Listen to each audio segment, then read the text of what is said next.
क्या चाहती हैं हम? मैं एक मुश्त इनसे राशि चाहती हूँ, गुजर बसर कर सकूं। एक मुश्त जी हर महीने नहीं चाहिए? नहीं, कितना? 50 लाख एलिमनी लगाया है। हाँ। इनकी मासिक आय 65,000 इनका इनकम है। हाँ। और ग्राम भूतिया तहसील में रोड के ऊपर इनका मकान है खुद का।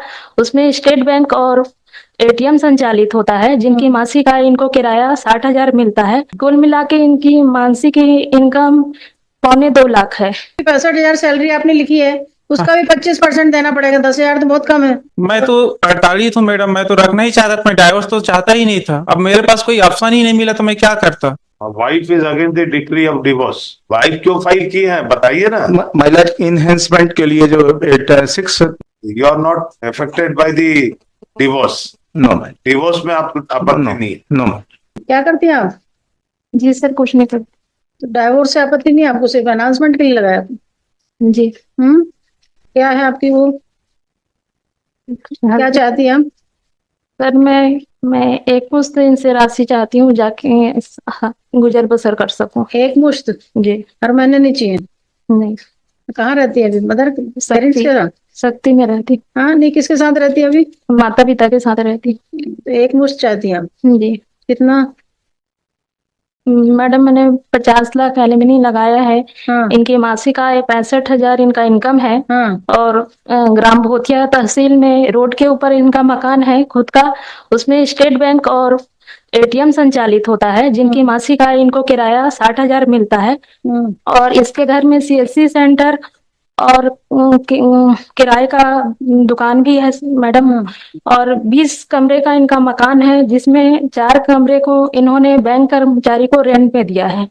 कुल मिला के इनकी मासिक इनकम 2.25 लाख है। तो इस प्रकार ये साधक संपन्न व्यक्ति हैं। तो मुझे 40 लाख रुपए एलिमनी दे सकते हैं। क्या कहना आपका? व्हाट यू से? जो बोल रही हैं मैडम जी वो गलत है सर। वो जो है वो मकान है वो शामिल शरीक है और उसमें रेंट नहीं चल रहा है सर। मतलब स्टेट बैंक को ऐसे ही दे दिए? शामिल शरीक है सर, माता पिता के और भाई की संपत्ति है, उसमें से कुछ आया है जो लोन के रूप में। कितना मिलता है उससे? उसमें करीबन 10,000 रुपए सर। आपको मिलता है? नहीं सर, वो पूरे मतलब परिवार को मिलता है। बैंक का जो पेमेंट होता होगा वो तो ऑन क्रेडिट होता होगा अकाउंट में। शामिल शरीक के रूप में होता है सर। उसका अकाउंट पेश कीजिए। ठीक है सर, अकाउंट पेश कीजिए। और ये जो बता रहे हैं 4, आप इसमें जो एफिडेविट में क्यों नहीं लिखे हैं वो चीज? शामिल शरीक है करके नहीं लिख पाया सर। नहीं लिख पाए हैं? शामिल शरीक है सर, वो संपत्ति जानबूझ के नहीं लिखे हैं? नहीं, ऐसा कुछ नहीं है सर। तो ये चीज तो हमको मालूम नहीं था कि आपके स्टेट बैंक चला रहे हैं। क्या है सर, वो रिन्यूअल नहीं हुआ है और क्या है बैंक निकलने वाला था, इसलिए जानकारी नहीं दे पाया। बैंक ने मेरे को नोटिस दिया है कि तो उसने ये जो गलत, ये तो जानकारी नहीं दी है, तो इसके लिए क्यों ना आपके ऊपर क्रिमिनल केस चलाया जाए? सर रिन्यूअल नहीं हुआ है अभी, किराया नहीं है अभी, रिन्यूअल होगा तब होगा। और चूंकि बैंक ने नोटिस दे दिया है, भी नहीं मिल पा रहा है।